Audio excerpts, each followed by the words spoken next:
Part of the goal of TecHomeX California is to create stronger relationships and mutual understanding between trades. During the Business Collaboration Roundtable session, architecture, design, building, integration, and MEP contracting representatives described the pain points they traditionally face. A common complaint among panelists, their trades not working together on a project from the start. My most frustrating experience is not being able to meet with the actual client. It seems very strange, but in higher-end construction, you're dealing with management companies, you're dealing with architects, and sometimes by the time you meet the client, a lot of decisions have already been made in the absence of the client, unfortunately.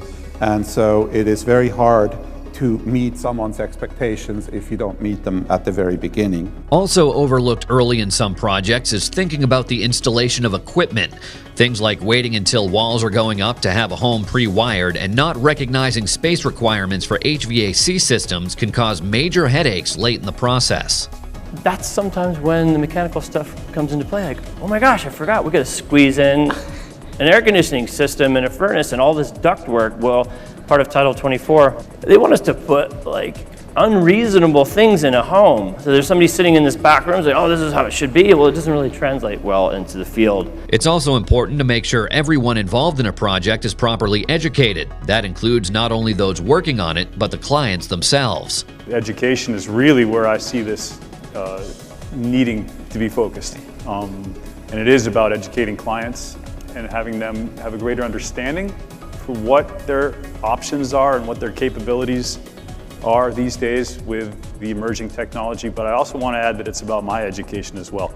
I am constantly impressed and amazed by clients that come to us with challenges and desires that are new and innovative.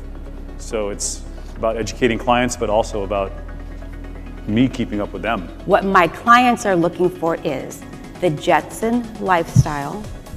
They want comprehensive integration with intuitive features. They expect it all, they expect it done, they expect it to live up to the hype that they see on advertising and online on the internet. And they're savvy and they want to have the best on the block. Part of educating clients and appropriately setting their expectations needs to be getting them to understand professional services do not come at the same cost as do-it-yourself solutions. The internet's a great tool for them to go get information and see how a system works and what a system can do, because they're always going to be looking further than what you're telling them. But the bad part of the internet is the pricing. If people look at the prices and they can't get past what the price is on the internet compared to what you're charging, they don't understand that, oh, you have to pay sales tax, oh, you have overhead. And one of the words that's not in their vocabulary is profit. Forget that. That's out. The vast majority of home buyers are interested in smart home technology, and yet they expect it to happen for between $1,500 and $3,000.